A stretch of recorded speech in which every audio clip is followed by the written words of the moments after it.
When I began research for this presentation, I searched for authors of banned books in particular. As someone who loves classic literature and was always intrigued by the idea of banned books, it felt like a great place to start. I shuffled over many authors, searching for the perfect woman to write about. I found that this approach was a little flawed. I was missing the mark. I tried to find an author I was overall familiar with, but needed a little more information on. Then I realized unfamiliarity is exactly what I should be focusing on. I chose an author and a culture I was highly uneducated in, as I guarantee many others would find themselves in my footsteps. This is how I began researching Shahrnush Parsipur. Unfamiliarity has attached itself to the lives of women when it comes to the canon. Familiar with the canon are men, mainly white men. Though these men didn't necessarily have the amount of education or qualifications as some women authors, they find themselves scrolled in the books for all to see and learn about. Of course, some women have become recognized in the canon for their literary achievements, yet others remain unseen due to their gender, race, sexuality, abilities, and other factors. When it comes to their absence from the canon, women are facing a variety of suppression methods by others, forcing the canon to feel like an unfamiliar territory to them, something far off. Women are being isolated, ignored, and denied. So why do people of all backgrounds read when literature seems to be incredibly whitewashed? It's interesting to think about the reasons for which people read. Some read for entertainment, while others read to expand their knowledge about different topics. Some do not read at all. We go through our lives listening to people stress the importance of reading, yet at a certain point, most of us stop. In fact, a third of high school graduates never read a book again. Searching for why people should read on the internet will lead you to a variety of resources. These sites highlight reading about different cultures will enhance people's views of others' lives, especially in places that we may never experience. Thinking about this, I feel it's important to go back to the idea of how whitewashed and one-sided the canon can be. People are not allowed to see other cultures or stories in places like schools if they are not widely accepted in the canon. People can enjoy reading for educational benefit, but unless they read diverse books and extend their knowledge outside of the canon, they will not fully grasp all that makes up literature. Drexel University highlights this notion about why diversity education is so important by stating, not only does creating greater multicultural awareness and inclusion help students with different backgrounds and needs succeed, but it encourages acceptance and helps prepare students to thrive in an exponentially diverse world. Cultures all over the world are being hidden from many as we are not shown or encouraged to experience their works. Shahrnush Parsipur is an author the canon is unfamiliar with, a part of a culture many may not know about. Parsipur is an Iranian female author, born in Tehran, the capital of Iran, on February 17, 1946.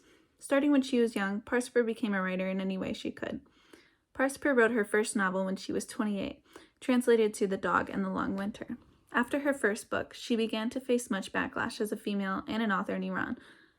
Though she faced immense backlash, Parsipur went on to write 8 different novels and other literary works, including a memoir from when she was in prison.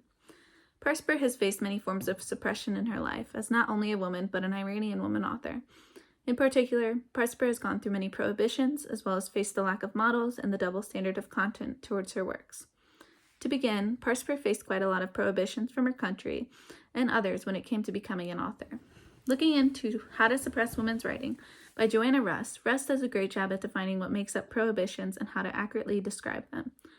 Over the years, many women have faced prohibitions due to the environment they are in or the people they are surrounded by. Russ states, the discouragement is a part of a general discouragement of female learning that is still prevalent. In this way, prohibitions have a lot to do with the lack of resources a woman is receiving or can receive. Prohibitions prohibit women from learning and growing more, making it difficult for them to succeed in other ways as well. Parsipur faced this immensely throughout her life. As one of the few Iranian authors, let alone female authors, Parsipur had to jump through a lot of hurdles to become a writer. In an article titled Dislocation, Feminine Writing, and Nomadic Experience in Shahrnush Parsipur's Men Without Women, author Hasti Abbasi talks about the difficulties Parsipur and others in her position faced becoming an author.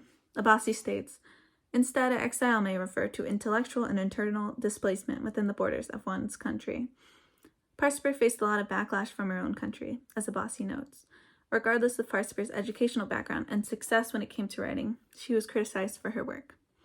In Parsipur's works, she highlights the way of life in Iran for women. Abbasi strengthens this by talking about Parsipur's novel, Women Without Men. This novel in particular is one that put Parsipur on the map due to its content. Parsipur talks about how women were forced into prostitution or pushed towards a life where the patriarchy rules everything they can do. Not only were these characters facing issues related to Parsipur and other women in Iran, but the historical background of when Parsipur wrote her novel shows another prohibition faced by the people of Iran during this time, Abbasi notes. Parsipur, writing in the aftermath of the 1979 revolution, sets her novel in the early 1950s of a brutal conservative regime when the U.S.-backed coup d'etat overthrew the democratically elected Prime Minister Mohammad Mossadegh and supported the dictatorial rule of the Shah.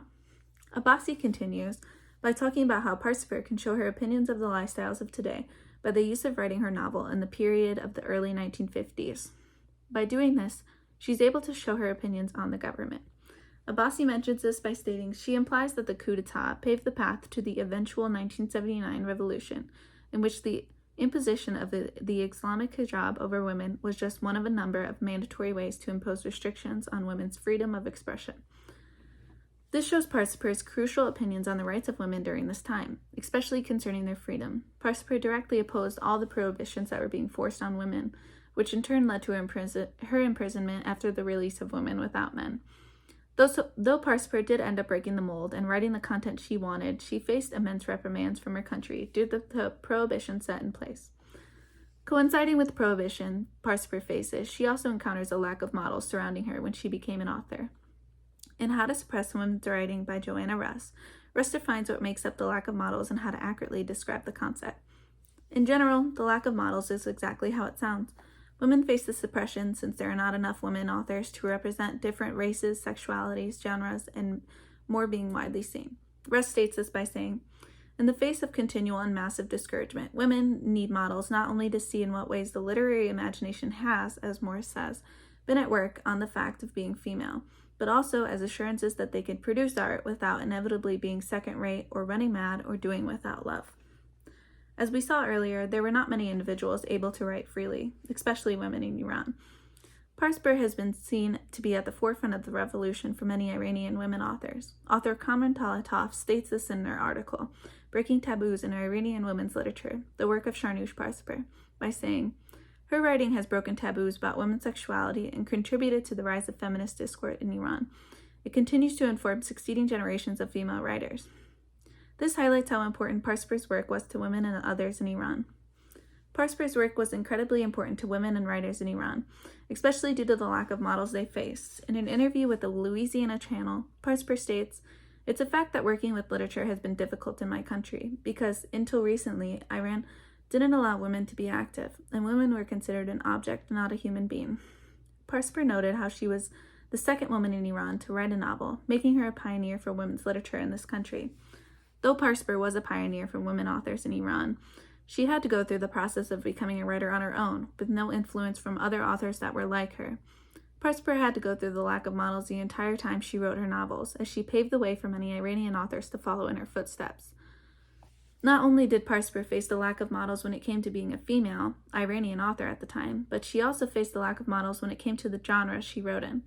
In the Louisiana Channel interview, Parsipur states, I can say I'm the first Iranian author to write a science fiction novel. Parsipur was one of the first Iranian women to even write and get published, so writing in a genre mainly taken over by men is a remarkable accomplishment for Parsipur, especially considering she was the first Iranian author to do so. Lastly, Parsipur faced the double standard of content when it came to her works and how they were received by others. Russ defines the double standard of content by noting, she wrote it, but look what she wrote about. This quote shows that the double standard of content is when critics look deeper into what a woman writes, deeming it unworthy or ridiculous based on its content.